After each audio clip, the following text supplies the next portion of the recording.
و زنده خسته‌ام ای روزگار. همه با هم غریبن، فقط چشا رو بستن و شریدن. آدم ها از کنار هم رد شدن ولی حتی همدیگر رو ندیدن. خسته‌ام ای بخت ناس و ای زمان ادبار. به بابای غم من میرسم به چیزی که لایقم. شاید توی زندگی من شدم ولی تموم میشه با خنده. وفا اصلا مجون وفادار اصلا نی.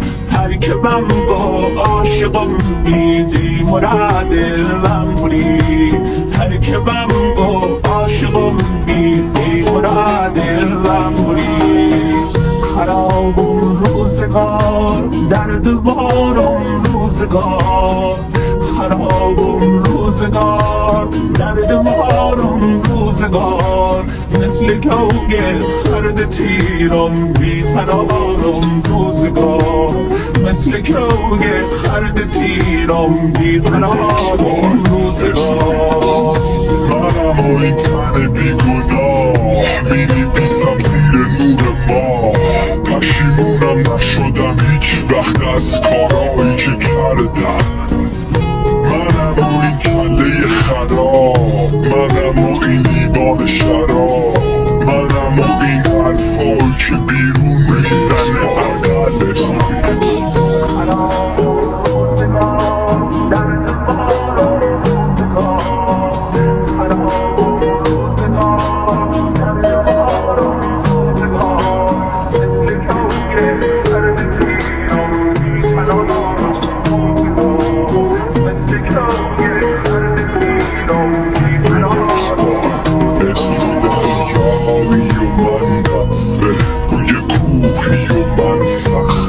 اصلا تو خوبی من بد، منونم که دنیا رو نمیفهمه.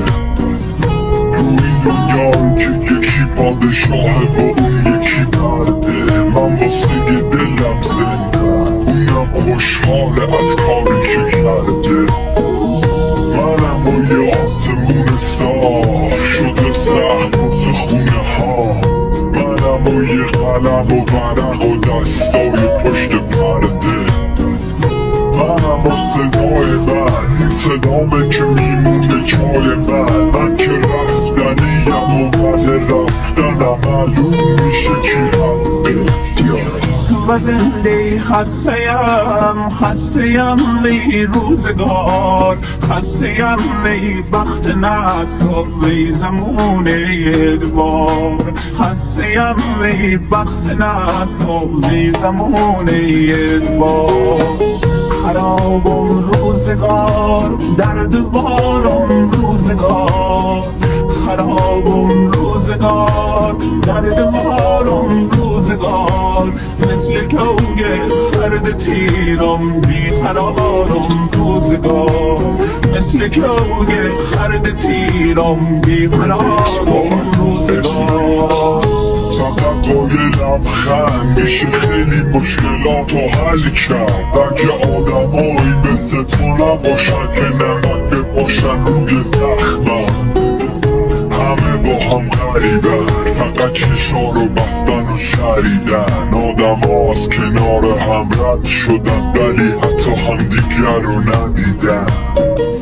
به هم میگن عزیزم ولی شاید فقط از رو غریزه است. اونا فقط میخوان رو هم بخوابن تا اینکه بفهمن عاده و نری هست. منم بین دروغ و کدک، منم مثل چرخ و فلک. مثل رفیقای شبیه آدمم دور خودم چرخیدم. منم تو این دوم پر رنگ، منم تو این صلح مثل جنگ. تو این زندگی مثل مرگ به دنبال حقیقت. بعد از این شهر پر دور، بعد از این گنبد کبود، شاید یه جفت بال بهم بدن و یه جایی واسه پریدن. داداشم و خواهرای من یعنی همین آدمای